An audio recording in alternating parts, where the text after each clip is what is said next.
Telangana rising global summit లో అందరి భాగస్వామ్యం ఉండాలని కోరుకుంటోంది సర్కార్. ఇలా అందరినీ భాగస్వామ్యం చేయడం వెనుక వ్యూహం ఏంటి? అటు ప్రధాని మోడీ, ఇటు ప్రతిపక్ష నేత రాహుల్ గాంధీ ఇలా అందరినీ ఆహ్వానించి సీఎం రేవంత్ ఏం చాటి చెప్పాలి అనుకుంటున్నారు? నో పాలిటిక్స్, ఓన్లీ డెవలప్మెంట్ అని డిసైడ్ అయ్యారా?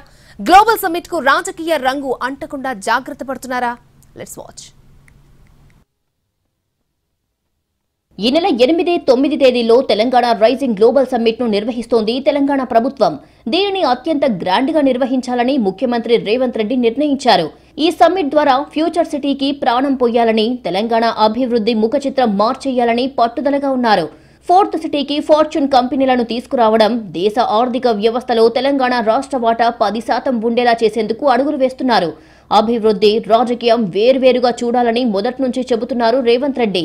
కేంద్రంలో అధికారంలో ఉన్న బీజేపీ, రాష్ట్రంలో అధికారంలో ఉన్న కాంగ్రెస్ బద్ద శత్రువులైనప్పటికీ అభివృద్ధి విషయంలో కలుపుకుపోవాలనుకుంటున్నారు.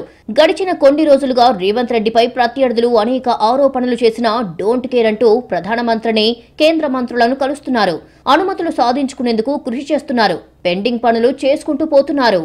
తెలంగాణ రైజింగ్ గ్లోబల్ సమ్మిట్ ను కూడా రాజకీయాలకు అతీతంగా నిర్వహించాలని భావించారు రేవంత్ రెడ్డి. అందరినీ భాగస్వామ్యం చేయబోతున్నారు.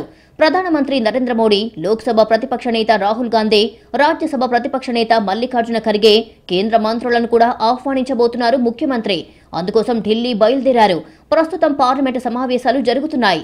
పార్లమెంట్లోనే మోడీ, రాహుల్ గాంధీ, మల్లికార్జున ఖర్గేలను కలిసి గ్లోబల్ సమ్మిట్ కు ఆహ్వానించబోతున్నారు రేవంత్. తెలంగాణ విజన్ డాక్యుమెంట్ రూపకల్పన కోసం ఏర్పాటు చేసిన నిపుణుల కమిటీలో కూడా అన్ని రంగాల వారిని ఏరి కోరి నియమించారు.